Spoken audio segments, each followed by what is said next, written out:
Great. One last question. I know you make public presentations to audiences who know nothing about the Armenian Genocide. So you start from the beginning and tell the story. You do this with some classes, I'm sure, as well, yes, when you're at the university. What is it that each time you think is most important to communicate when you have to summarize what it is that you're hoping people understand about what happened, how it happened, why it happened, whatever it is? But let me hear what's really, from your point of view, most important that you'd like everyone in America, at least, to understand.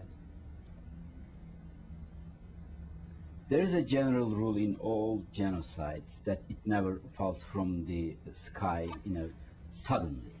There is a culmination of events, and it is an end of a process, certain process. In order to understand the Armenian genocide, we have to understand the decline process of the Ottoman Empire. It started beginning of 19th century and ended 1920. If we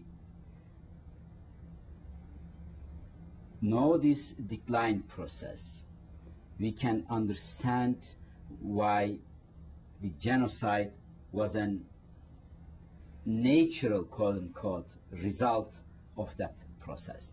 Because this was the last land in the hand of the Turkish rulers, which they thought that they are going to lose.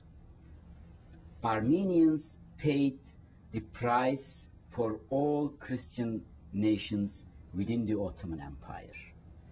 First, beginning of the 19th century, Serbs get their independence, then the Greece, then the Bulgarian, then the Romanian. And after each loss of the territory, Ottoman authorities went back and back, and they had only today's Anatolia, today's Turkey approximately in their hand, and they thought they are going to lose this land also to the Armenian. This is the basic fear that caused the genocide. The nationalistic tendencies among the Turks developed the idea that in order to rescue the Ottoman Empire, they have to homogenize the population in Anatolia. In that sense, 1912 and 13, the Balkan War, I think, was a turning point. Until 1912-13, the Ottoman authorities developed certain cosmopolitan strategies. They thought they could keep Christians and Muslims within one empire. But after the loss of Balkan, they lost almost 70% of the European land within 1 week. And then they thought, this is end of the story. We can live within this empire with Christians together, and the only way, the salvation of the state, the salvation of the Turkish nation is only to get rid of the Christians from Anatolia. And they developed plans beginning 1913, and they implemented, nobody knows that exactly, they implemented these plans first in Western Anatolia against the Greece. And the Greek from Western Anatolia were expelled to Greece. This was the 1914, and then with the beginning of the First World War, the Ottoman authorities used the war as a best opportunity to get rid of the Armenians.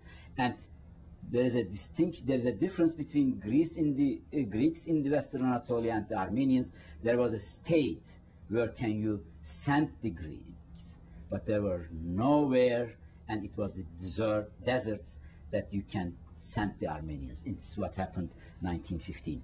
All other arguments that the Armenian cooperated with the Russians, that there were nationalistic tendencies among the Armenians, that the Armenians wanted to establish an independent state, they were all excuses for the Ottoman authorities to implement a certain plan. This was the homogenization of the Anatolia, and they thought it was necessary to rescue the state, and they implement this plan at the beginning of the war. Terrific, thank you.